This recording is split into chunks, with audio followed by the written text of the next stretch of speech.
क्यों निकाला मुझे, क्यों निकाला? ये शख्स कहता था कि मुझे क्यों निकाला, तो मैं आज आपको अपनी इस वीडियो में बताऊंगा कि इस शख्स को क्यों निकाला।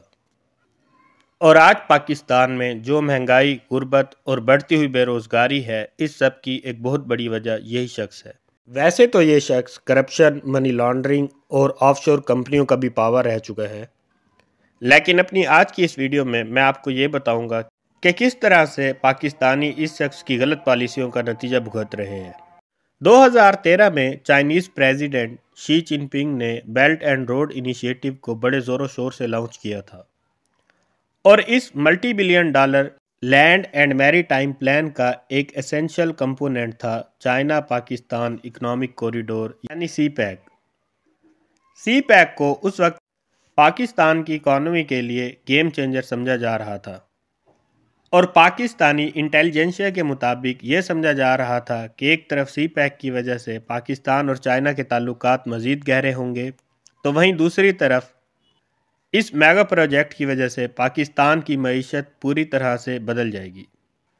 और ऐसा माना जा रहा था कि सी पैक की वजह से पाकिस्तान की जीडीपी ग्रोथ तो बूस्ट होगी, लेकिन इसके साथ ही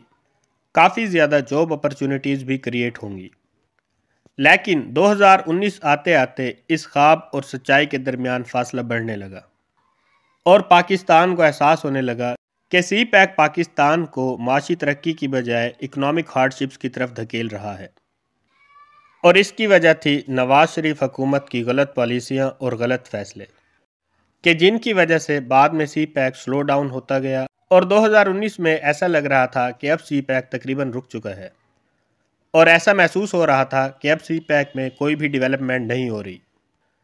क्योंकि सी पैक के अंडर आने वाले तमाम प्रोजेक्ट्स पर तकरीबन काम रुक चुका था और इसकी बड़ी वजह थी चाइना की तरफ से फंड्स की फराहमी ना करना। वैसे तो अब चाइना और पाकिस्तान दोनों मुल्क ही सी पैक में जोश भरने की बात करते रहते हैं, लेकिन IMF यानी इंटरनेशनल मॉनेटरी फंड पाकिस्तान को इस प्रोजेक्ट से पीछे हटने का मशवरा दे रहा है। तो ऐसी कौन सी वजूहात हैं कि जिनकी वजह से सी पैक नाकाम हो रहा है? दरअसल 2015 में शुरू होने वाला सी पैक 2 फेजेस में डिवाइड था। इनमें से फेज़ 1 का फोकस था एनर्जी, इंफ्रास्ट्रक्चर और गवादर शहर और उसकी पोर्ट की डेवलपमेंट, जबकि फेज़ 2 का टारगेट था special economic zones, exports oriented industry enhancements और सोशियो इकोनॉमिक डेवलपमेंट। और शुरू में सी पैक का आउटले था तकरीबन 46 बिलियन डॉलर्स का, जिसे बाद में बढ़ाकर 69 बिलियन डॉलर्स तक कर दिया गया था। और सी पैक का फेज़ 2 कि जिसका सबसे इम्पोर्टेंट कंपोनेंट पूरे पाकिस्तान में मुख्तलिफ लोकेशंस पर 9 स्पेशल इकोनॉमिक जोन्स का क़याम अमल में लाना था, ताकि इन स्पेशल इकोनॉमिक जोन्स की मदद से पाकिस्तान फ़ॉरेन इन्वेस्टमेंट्स को अट्रैक्ट कर सके और अपनी इंडस्ट्री को रिवाइव कर सके। लेकिन यहाँ पर अफसोस की बात यह है कि अब तक इन 9 स्पेशल इकोनॉमिक जोन्स में से सिर्फ 4 स्पेशल इकोनॉमिक जोन्स पर ही कुछ काम हो सका है। और इसी तरह से फेज़ 2 के दूसरे सेक्टर्स जैसे कि एग्रीकल्चर में भी कोई ख़ास डेवलपमेंट देखने को नहीं मिली और दिन ब दिन सी पैक के तमाम प्रोजेक्ट्स हमें सुस्ती और रुकावट की तरफ जाते हुए नज़र आ रहे हैं। और सी पैक के इन तमाम प्रोजेक्ट्स में सुस्ती की सबसे बड़ी वजह है पाकिस्तान की डूबती हुई मईशत। और इसी ख़राब मईशत की वजह से और भी कई मसाइल पाकिस्तान में जन्म ले रहे हैं और यहाँ तक कि इमरान खान पर भी मौजूदा PDM की हुकूमत का यही इल्ज़ाम था कि इमरान खान मौजूदा इकनॉमिक मिसमैनेजमेंट का ज़िम्मेदार है और इसी वजह से महंगाई के नाम पर इमरान खान को वोट ऑफ नो कॉन्फिडेंस में नाकामी का सामना भी करना पड़ा था। जबकि इस ख़राब मईशत और महंगाई की एक सबसे बड़ी वजह है नवाज शरीफ, क्योंकि ये नवाज शरीफ के ही शॉर्ट साइटेड पॉलिसी डिसीजन से कि जिनकी वजह से नॉन डेवलपमेंटल और इकनॉमिकली अनवायलेबल प्रोजेक्ट्स पर बहुत ज़्यादा स्पेंडिंग्स की गई। मिसाल के तौर पर गवादर काशगर रेलवे लाइन के लिए डोमेस्टिक इंस्टीट्यूशंस के बदले एक्सटर्नल बारोइंग पर ह्यूज डिपेंडेंस की वजह से पाकिस्तान का कर्जा बढ़ता चला गया। यानी नवाज शरीफ ने पाकिस्तान के इदारों को गिरवी रखकर उनके बदले चाइना से कर्जा लिया था और फिर बाद में इसी तरह से सी पैक के कई दूसरे प्रोजेक्ट्स की वजह से भी नवाज शरीफ हुकूमत ने बैरूनी कर्जा जात के अमल को दोहराया और इन कर्जा जात की वजह से पाकिस्तान के ऊपर कर्ज का बोझ बहुत ज़्यादा बढ़ गया और चाइना का कर्जा जो कि शुरू में $46 बिलियन का था वो बढ़कर $69 बिलियन तक जा पहुंचा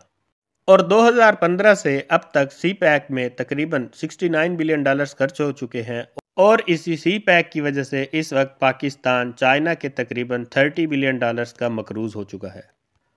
और ये वो कर्जा है कि जो IMF, वर्ल्ड बैंक और दूसरे तमाम बैरूनी कर्जों से ज़्यादा हो चुका है। और यहाँ पर अफसोस की बात यह है कि ये कर्जा पाकिस्तानी अवाम के ऊपर भी नहीं लगा, बल्कि उल्टा पाकिस्तानी अवाम आज बहुत ज़्यादा बदहाल है। आटे के थैले लेने के लिए पाकिस्तान भर में आपको लंबी लंबी लाइनें नज़र आती हैं, जहाँ पर कई लोग अब तक अपनी जान की बाजी भी हार चुके हैं। पूरी कौम भिखारी बन चुकी है और गुर्बत और अफलास की वजह से लोग अपनी ज़िंदगियों से भी तंग आ चुके हैं। और पाकिस्तान के इन मौजूदा हालात को देखते हुए चाइना अब सी पैक के प्रोग्राम्स के लिए मज़ीद फंड्स देने से भी इनकार कर रहा है। और चाइना के इन रीसेंट स्टेप्स से हमें यह पता चलता है कि चाइना अब सी पैक में अपना इंटरेस्ट और कॉन्फिडेंस दोनों ही खो रहा है, लेकिन पाकिस्तानी तो इस सब का नतीजा भुगत रहे हैं। और सी पैक में चाइना के इंटरेस्ट और कॉन्फिडेंस की कमी की वजह से अब चाइना और पाकिस्तान के रिश्तों में भी दरार पैदा हो रही है और डिप्लोमेटिक स्टेज पर भी ऑब्जर्वर्स दोनों अलाइज के दरमियान बढ़ते हुए फासलों को महसूस कर रहे हैं। पाकिस्तान से चाइना की बढ़ती हुई बेरुखी की एक बहुत बड़ी वजह PDM की हुकूमत भी है, क्योंकि PDM की हुकूमत को चाइना एक अनस्टेबल और अनरिलायबल पार्टनर के तौर पर देख रहा है। और एनालिस्ट का कहना है कि इस वक्त चाइना पाकिस्तान में मौजूदा इस्टेब्लिशमेंट से भी बहुत ज़्यादा खुश नहीं है और मौजूदा इस्टेब्लिशमेंट से चाइना की नाराज़गी की एक बड़ी वजह है पाकिस्तान में चाइनीज़ नेशनल्स की सेफ्टी, क्योंकि पिछले कुछ महीनों में चाइनीज़ कौंसलेट और बलूचिस्तान में चाइनीज़ नेशनल्स पर हमें टेररिस्ट अटैक्स देखने को मिले हैं। लेकिन यहाँ पर ऐसा भी बिल्कुल नहीं है कि चाइना और पाकिस्तान के ताल्लुक अब बहुत ज़्यादा ख़राब हो चुके हैं, मगर चाइना इस वक्त इस्लामाबाद में एक स्टेबल गवर्नमेंट देखना चाहता है। और इसके अलावा करंट जियोपॉलिटिकल सिनेरियो में इंडिया और अमेरिका के बेहतर ताल्लुकात को लेकर भी चाइना पाकिस्तान से बेहतर ताल्लुकात इस्तवार करना चाहता है। लिहाजा वक्त की ज़रूरत यह है कि पाकिस्तान में इलेक्शंस हों और एक स्टेबल गवर्नमेंट पाकिस्तान में आए, ताकि सी पैक को भी आगे बढ़ाया जा सके और पाकिस्तानियों के लिए भी आसानी पैदा की जा सके। मेरी आज की ये वीडियो आपको कैसी लगी है कमेंट सेक्शन में ज़रूर बताइएगा। Thank you.